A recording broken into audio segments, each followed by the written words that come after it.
Strangers, the Let's Read podcast centers around narrating true, scary experiences from real people just like yourself, ranging from creepy stalkers to paranormal encounters with the other side, with the goal to lull you into beautiful nightmares. Join narrator Let's Read as his sultry tones guide you through some of the most terrifying experiences one can imagine. Whether you're on the go or stuck at home, exercising or doing homework, chores, or just trying to relax, the Let's Read podcast will help you zone out the world and hone in on horrors experienced by others' first-person encounters. Let's Read has been described as a human Ambien with the ability to declutter even the most anxious mind with merely his voice.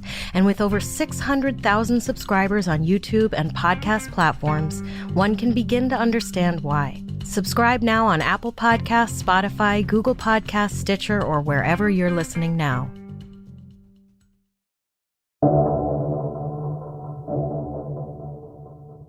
It was early spring of 1922, and the last clutches of winter still hung in the air.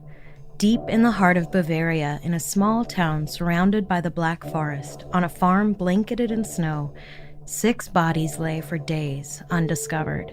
Their brutally murdered corpses would offer little clue as to what happened to them. For at least 3 of them, their deaths marked the end of a grim existence. Tucked away on this remote farm, far from prying eyes, under the thumb of a monster. One of the victims was not even 3 years old. Another had only just arrived to the farm that morning. All of them passed in a most ominous scene. Welcome to Strange and Unexplained with me, Daisy Egan. I'm a writer and an actor who certainly understands the desire to want to live as far away from other humans as possible, but also knows that comes with an increased risk of being murdered. This week, we'll pull on our lederhosen and feathered caps and take a trip to Germany around the turn of the 20th century. Sadly, we won't be going to Oktoberfest with the Griswolds, though. 9. We will go where one family's turmoil ended abruptly in a sextuple murder that to this day has never been solved. But before we arrive back at that scene of those bodies scattered with no clear clue as to why, we have to talk about the Grubers and the complicated dynamics within their home. And warning, strangers, this episode contains mentions of incest and rape.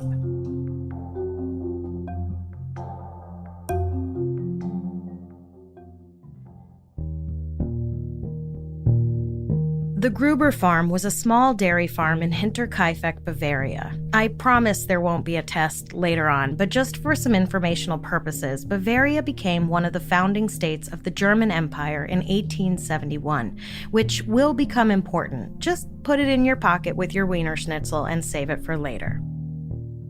According to the website Hinterkaifeck.net, the farm's, quote, nearest neighbors lived 500 meters away. The next largest town was 2.5 kilometers away, end quote. So, not the most remote, but pretty remote. After the death of her first husband, the matron of the farm, Kazilla Assam, married a farmhand named Andreas Gruber. A year after they were married, the Grubers welcomed to the world their first and only child who would survive infancy, Victoria. Nothing noteworthy came out of the Gruber farm for the next 27 years, until Victoria married Karl Gabriel, a young man from a farm less than a mile away. About 5 months after they married in 1914, Karl was shipped off to fight in World War I. He died in battle only 4 months after that and missed, by only a month, the birth of his daughter, Kazilla, named after Victoria's mother. But before little Kazilla was a year old, her mother Victoria and her grandfather, old Andreas Gruber, were arrested for engaging in incest from the years of 1907 to 1910. It was their neighbor, Lorenz Schiebebauer, who reported the pair. What proof Lorenz might have had is unclear. However, the incest was a not-so-well-kept secret with the neighbors and a popular topic of discussion in the nearby town. Andreas served 1 year behind bars. Victoria served 1 month. And even though Victoria was an adult, it's hard to imagine she would be arrested for this same thing today, given the likelihood that Victoria was being abused by her father. Whether or not she consented, the power dynamic between a parental figure and their child is off balance. And then, 4 years later in 1919, Victoria gave birth again, this time to a son. And while Victoria claimed the father was her former accuser, Lorenz Schiebebauer, Lorenz not only denied he was the boy's father, but again accused Victoria and Andreas of incest, claiming the boy was, in fact, a product of that incest. Oddly enough, apparently Lorenz wanted to marry Victoria despite knowing her past with her father and despite literally being the reason she had to serve time in prison for it. Call me a hopeless romantic, but accusing a woman of incest and getting her arrested is probably not the best way to win her heart. The family's maid at the time, Crescens Riga, would later tell police, I knew that the young farmer's wife had sex with her biological father. On the occasion of going to church, some young boys pointed out to me that the old farmer was having sexual relations with the young woman, that is, with his daughter. I hadn't heard anything about this before, and I didn't notice that the two had exchanged affections, but I was still curious at the time and paid particular attention in the years that followed. One day, it was in the spring of 1921, I came to the barn and wanted to help old Gruber load a Wasser barrel. When I got into the barn, I found Gruber lying on the straw, just having sex with his daughter, Victoria. It's weird that Riga hadn't heard of the previous accusations and prison sentences of her employers. Anyway, Riga also told police that at least once Andreas Gruber had actively prevented a man from courting Victoria. It was a farmer's son, but old Gruber managed to prevent this by saying that Victoria wasn't at home. When the visitor asked about Victoria's expected return, Gruber said she wouldn't be home until evening. In reality, however, Gruber had locked his daughter Victoria Gabrielle in the closet with her consent. Locked her in the closet with her consent? Again, consent is a very murky thing in the Gruber-Gabriel family. Also, just locking people in the closet, consensually or not, feels like kind of bad problem solving. No, this behavior is absolutely controlling and abusive for sure, but can I just point out how funny it is that this guy came by and was like, I want to marry your daughter, and Andreas was like, sorry bro, she's out. She won't be back for a few hours. And the guy was like, oh well, I guess I missed my chance. Like, just come back tomorrow? Apparently, after learning that Victoria's husband had been killed at war, Andreas said quite publicly, quote, my daughter doesn't need a man anymore. That's what I'm here for. End quote. No, that's definitely not what you're there for, friendo. This fucking guy. But Andreas's abusive behavior wasn't the only creepy thing happening at the farm at Hinterkaifeck. Sometime in 1921, at what Crescens Riga called potato harvesting time, which according to the potato harvest calendar on harvesttotable.com could literally be any time of the year depending on what kind of potato you're growing, so who the fuck knows when she was talking about? Honestly, the things I Google for this podcast. Riga began complaining of weird goings-on. My chamber door often suddenly opened at 12 o'clock in the night, but I never saw anyone even though the door was locked. I couldn't lock my chamber door. Wait, does this mean her bedroom door could only be locked from the outside? Please don't tell me that's what this means. This has to be like a weird mistranslation, right? After this spook was almost every day at the same hour, I got scared and decided to give up my job. Of course, I told the Grubers and Victoria Gabrielle about this spook. And just a quick note here for those of you with itchy Twitter fingers. I know spook is a problematic term. This is an actual quote from a person in the 1920s in Bavaria. So, you know, context. Old Gruber answered me at the time, I don't need to be afraid. Maybe one day I'll die without confession and communion. But after knowing the way of life with his daughter, I replied that perhaps without the last sacrament he would have to die. This is such a classically narcissistic reply to someone saying they're afraid. This dude's like, whatever, it doesn't affect me. $100 says he was the old-timey Bavarian equivalent of a libertarian. I also love that she was like, no, bro, you're definitely dying without Jesus' forgiveness. Riga also reported that in addition to this ghost, or whatever it was, opening her bedroom door in the middle of the night, she also started receiving an unwanted human visitor as well. The farmer's son, Josef Thaler, whom I know by sight, came from a farm near Weethofen at night to my chamber windows.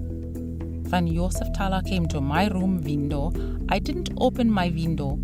He knocked on the window several times and repeatedly called, "Oh!" To be clear, I'm pretty sure this means hello, not like he was knocking on her window in the middle of the night calling her a hoe. After I heard the leaves rustling outside, I asked Thaler who else was with him. He said that nobody was with him. When I pointed out to him that I could hear the leaves rustling as if someone were walking in the leaves, he said that I was dreaming. Then he asked me where the young farmer's wife slept. I replied that I didn't know and that he should ask the farmer's wife himself. Thaler then said, right, she's in the married bed and her father is sleeping next to her. Sick burn, dude. He also said that the small child, that is the boy, was lying in the pram and the girl was lying in a cot at the foot of the bedstead. I told Thaler that I had never been in my employer's bedroom and therefore didn't know where and how they slept. Thaler also told me that the owners of Hinterkaifeck had a lot of money in the house. The money would be hidden in a roasting tube in the oven during the day and under the bed drawer at night. I told Thaler that I was not aware of this fact either. After Thaler left, I got up and went into the kitchen. I looked after him from the kitchen window and noticed that there was another man with him. The two men first walked away in the direction of the well, but then turned right again and stood in the middle of the stable and looked at the engine house from there. They also turned their eyes upwards. I can't say how long the men stayed there because before that, I went back to my chamber. How these guys knew this much information about the Gruber family is totally unclear, and perhaps the craziest thing about all of this is that she reported it to her employers before she quit and they ignored her. Pardon me? I just told you some rando knows you keep your money in a pan in your oven and knows where you sleep, and you're just like, whatever? By the morning when the family discovered the mysterious footprints in the snow clearly leading to the house and absolutely none leading away from the house, it was too late for the Grubers to heed those warnings.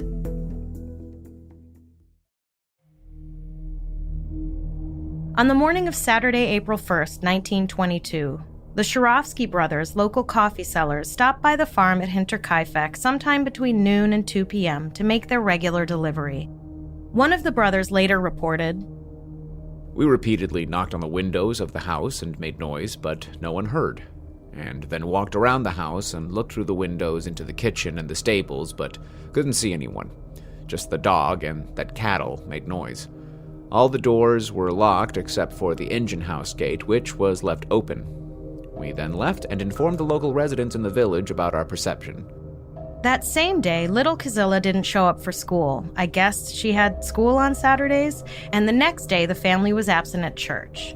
On Monday, April 3rd, Kazilla was once again absent from school, and the mailman noticed that baby Joseph's pram wasn't in the kitchen like it usually was when he came to deliver the mail. Apparently, Joseph liked to watch the mailman deliver the mail. Hey man, there wasn't much else for a baby to do on a remote farm in Bavaria in 1922. It was probably that or, I don't know, play in the cow shit? The mailman reported that the kitchen door was half open as well, but apparently he didn't go in or call out to the family to see if they were home. The next morning, on April 4th, a repairman showed up to the farm around 9 a.m. and waited for about an hour for anyone to greet him. When I got there, I wanted to go through the garden door that was next to the barn into the yard. but I couldn't get in because it was locked. I then walked around the house to be able to get into the house from the back, since the front door was locked from behind. I looked in through the kitchen window and through the stable window to see if I couldn't see anyone, which wasn't the case. I heard nothing but cows roaring and a dog barking. Just to make sure you caught that, this guy said basically all the doors to the house were locked, right? Because he says he checked the kitchen window, and just the day before, the mailman said the kitchen door was half open. So now, presumably, it was closed and locked. I noticed that the barn door was wide open, but I didn't go into the barn because I thought to myself, you're not supposed to be in there.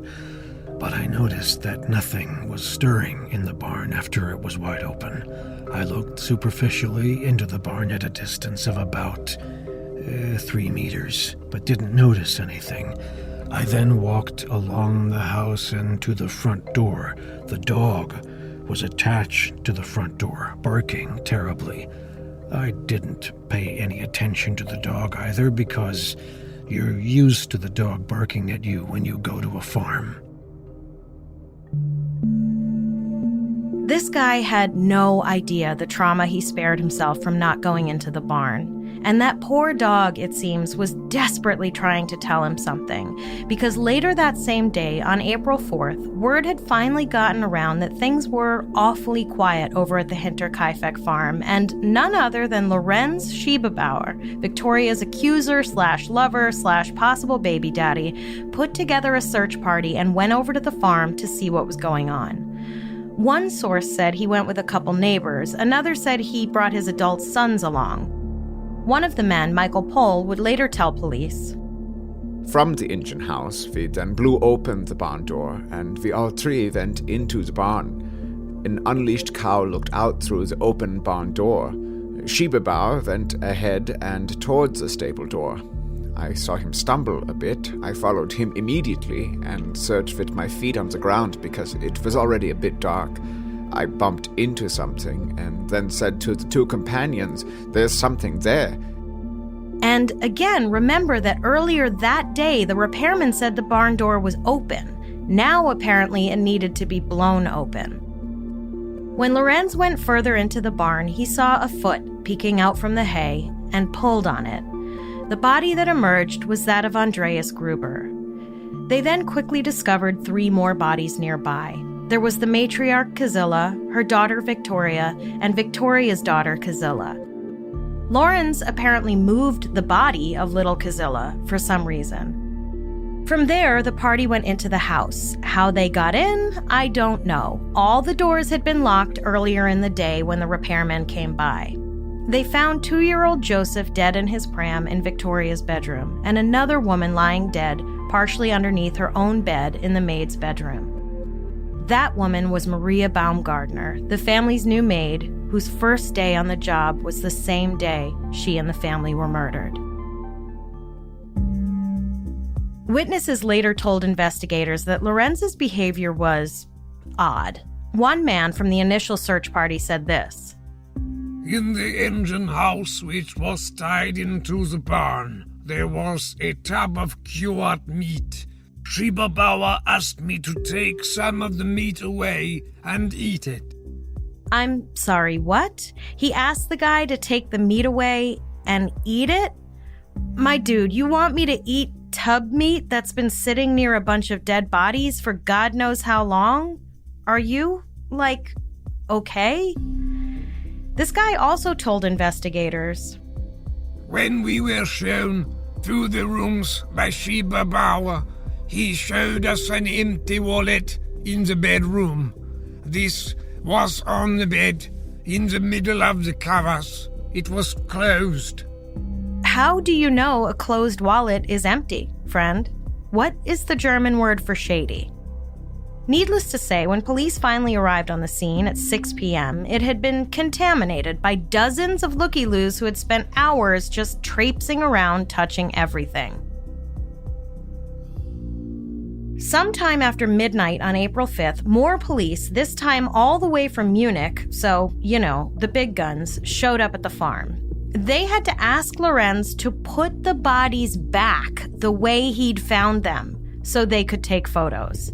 I mean, this is just Keystone Cops at this point. Like, I imagine the Benny Hill theme song was just playing on repeat in the background. Apparently, Senior Inspector George Reengruber only spent a few hours on the farm before confidently declaring it was a robbery and fucking back off to Munich, where he had more important things to do. Remember when I said it would be important later that Bavaria was a part of Germany? There were a string of politically motivated murders going on in Germany at the time, mostly because of the serious political unrest led by a group of right-wing extremists, many of whom would go on to join the Nazi Party.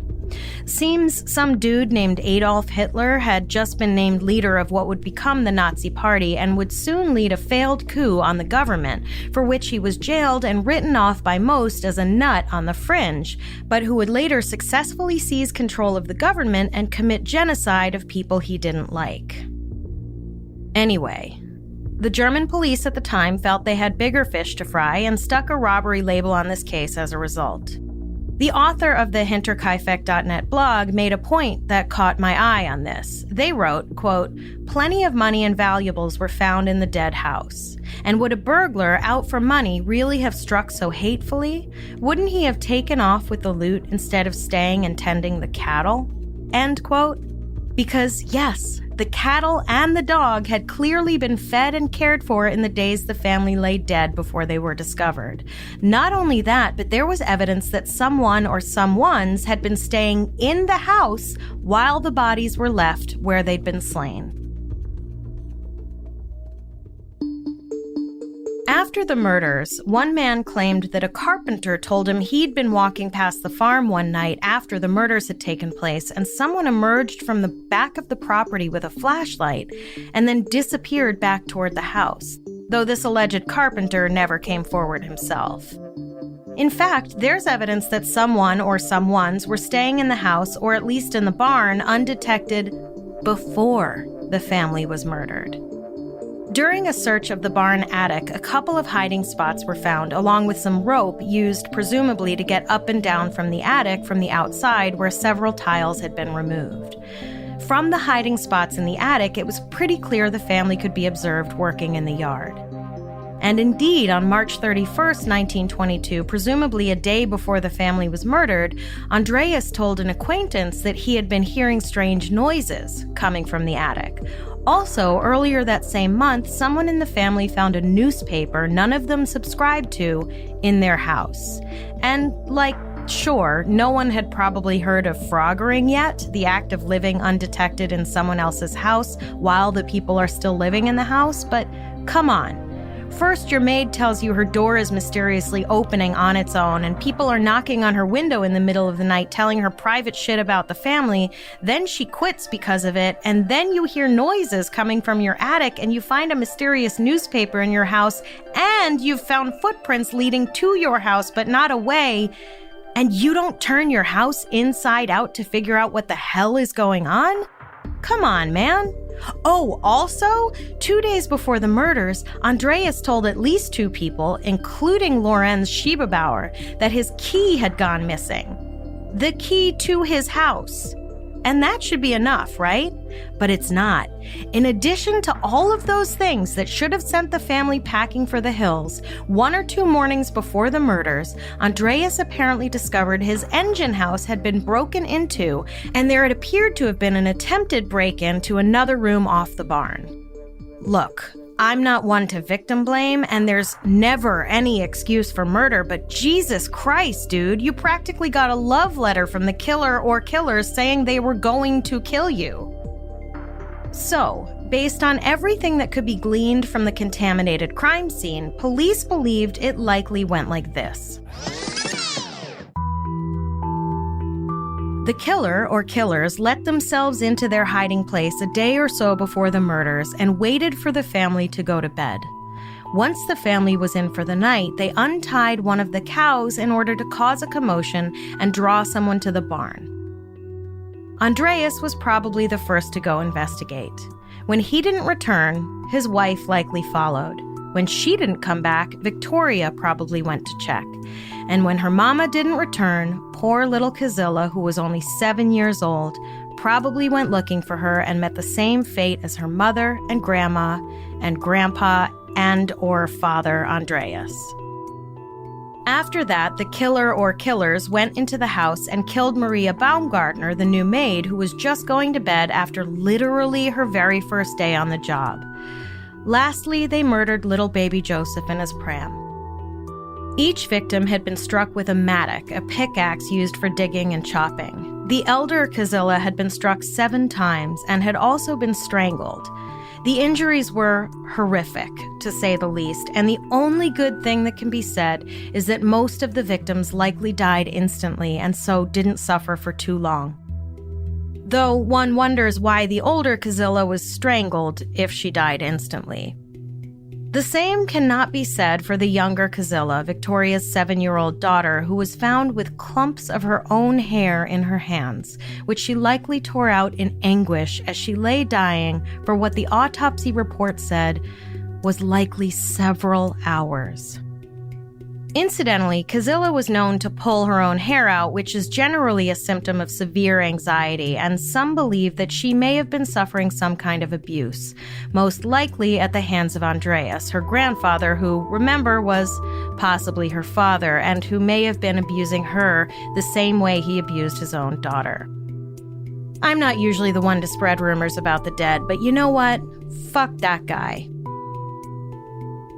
Now here's something that's going to make you want to pull the covers over your head for at least a few days. The victims' heads were intentionally severed by the doctor at the autopsy and sent to the Pathological Institute of the Ludwig Maximilian University in Munich. Apparently, this was common practice with victims of severe skull injuries so that precise information could be gleaned. Why that information couldn't be gleaned with the head still attached to the body? I have no idea. Anything to save on shipping, I guess.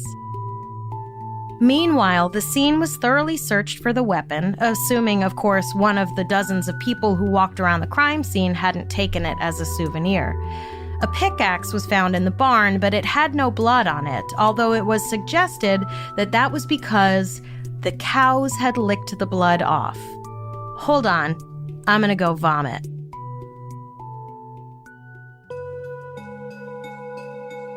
I'm back. It wasn't until nearly a year later that the actual murder weapon was found while the house and barn were being demolished because, honestly, who wants to live in a place like that? Even before the family was murdered, the juju in that house was off. It seems another pickaxe-like tool called a root hoe, who you callin' a root hoe, was found in a hiding place in the barn attic. A screw that attached the tool to its handle was protruding out and was determined to be the thing that caused pencil-sized round holes in the victims' skulls. After extensive searching, there was no clear evidence linking anyone to the murders, so the local police did the next most logical thing and shipped the severed heads to psychics. Apparently, the use of psychics and clairvoyance was common in Germany at this time. Don't forget, this was a time of growing spiritualism and interest in the occult in Germany, with these practices often used to justify racism and ethnic cleansing. The only thing this venture produced was this prediction from one of the psychics.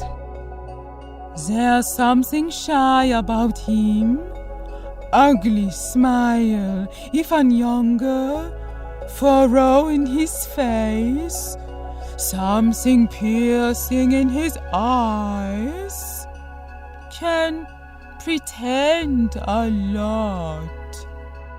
A killer who is shy and can pretend a lot? Wow, what a revelation. Tell me more. Actually, no, don't. I have more important things to get to and not a lot of time. Incidentally, the heads were lost sometime during World War II.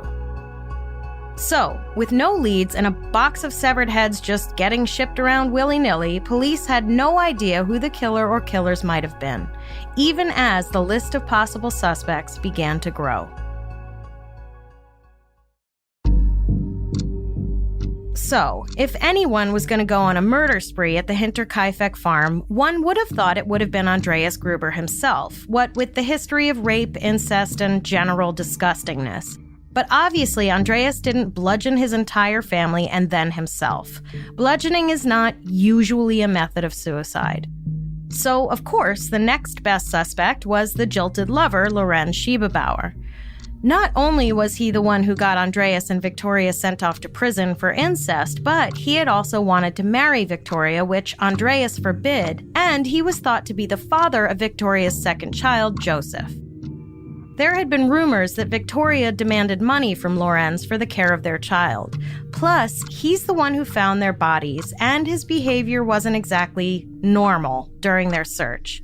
Apparently, when no one had emerged from the house in days, he was reported to have said, "Nothing is stirring anymore. Either they hanged themselves or were killed." I mean, okay, or maybe they took a vacation or something? He also seemed completely unfazed by the dead bodies. When asked why he didn't seem scared at all discovering the bodies, he replied, "I was so excited that I stopped thinking because I assumed that my boy must be starving. Even though it certainly wasn't my own child, I felt sorry for the child and wanted to see it at once. In the excitement I was in, I would have taken on anyone who stood in my way." My boy, who, quote, certainly wasn't my child? Pick a tune here, Lorenz. Do you believe him to be yours or not? Just another confusing behavior to add to this pile, I suppose. The police also asked him how on earth he'd gotten into the house to discover the maid and the baby when the doors had been locked. And Andreas had said his key was stolen, to which he replied, "That is a mystery to me, because I know for sure that there is only one key." And I will say, if you did steal the key and use it to get into the house, one would hope you would have come up with a better story than "it's a mystery to me." And in fact, after questioning him, police didn't think Lorenz was the culprit. Mostly, it seemed, just because he cried a lot during his interrogation. To which I present you Exhibit A, Ashton Sachs, who wept profusely and gave a eulogy at his parents' funeral, and then a month later was like, "No, I totally did it." And don't forget, the psychic said the killer would be good at pretending. And then there was Joseph Thaler and his brother, who had been creeping around the former maid's window and knew way too much about the Gruber family and their secrets. However, in 1925, a prosecutor claimed that after various investigations, the Thayer brothers had been cleared. As far as I can tell, he didn't provide any details. In 1951, a woman named Crescencia Mayer made a deathbed confession that her brothers Adolf and Anton had committed the murders. And while Adolf had in fact been a suspect at the time of the investigation, because he was also a suspect in another mass murder of 9 people in 1921, there was no evidence linking him to Hinterkaifeck, and it turns out Crescencia was prone to making up stories. There was also Charles and Anton Bickler, 2 known thieves in the area who had been temporarily employed at Hinterkaifeck. Former maid Crescenz Riga claimed Anton came to her bedroom window several times, begging her to have sex with him. She declined because A, she heard he was a thief, and B, seriously?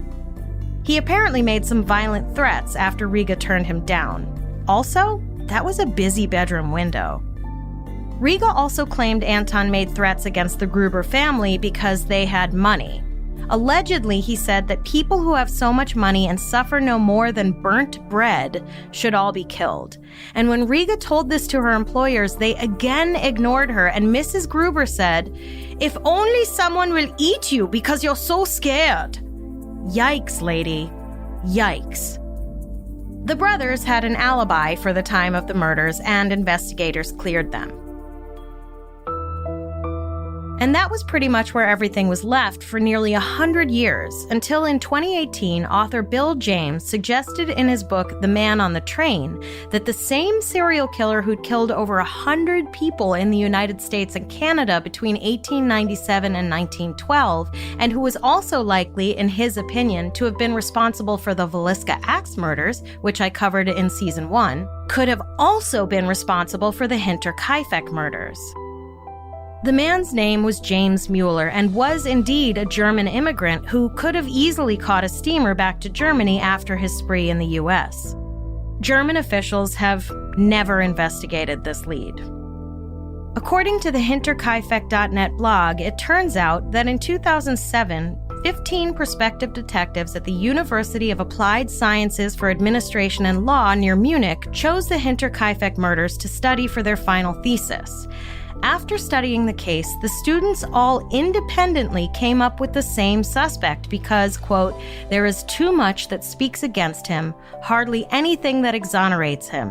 Whether the killer acted entirely alone or had an accessory or confidant does not make any changes in the execution of the crime and the identity of the culprit. One name will always come to our minds in the context of this multiple murder at Hinterkaifeck, end quote. But here's the kicker. They won't release the name of their suspected suspect out of respect for the living descendants of the Gruber family. To which I have the following questions. A, how could there be any living descendants? No one was left. Who could it possibly be? An eighth cousin 4 times removed? And B, wouldn't it be more respectful to the family to tell them who was responsible for killing their predecessors? Like, wouldn't you want to know who killed your great-great-uncle's sister's cousin? I mean, sure, Andreas Gruber was a piece of shit, but still, wouldn't you want to know? But it looks like we never will.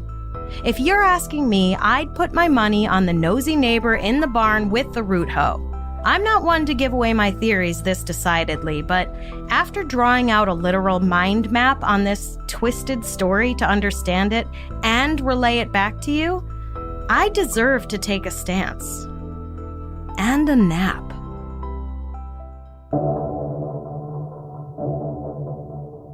Next time on Strange and Unexplained, what would you do if you awoke one morning to find you were dead? We'll meet some unlucky folks with Cotard syndrome who died and lived to tell the tale. We have a lot of fascinating and bizarre stories to share with you this season, but we want to hear your episode suggestions as well. If you have a topic you'd like to have covered, whether it's a well-known case or something that happened in your town that the world hasn't heard about yet, go to our website, strangeandunexplainedpod.com, and fill out the contact form. Strange and Unexplained is a production of the Obsessed Network and is produced by Becca DiGregorio and Natalie Grillo. This episode was written by me, Daisy Egan, researched by Jess McKillop, and edited by Eve Kerrigan. Our audio mixer and engineer is Jennifer Swatek. Our voice actors for this episode were Andrea Jones-Sojola, Ryan Garcia, and Luther Creek. If you like our show, please help us out by rating and reviewing us on Apple Podcasts. It really helps. Follow us on Instagram. We are at SNUpod. And check out the Strange and Unexplained Facebook group to join in the conversation.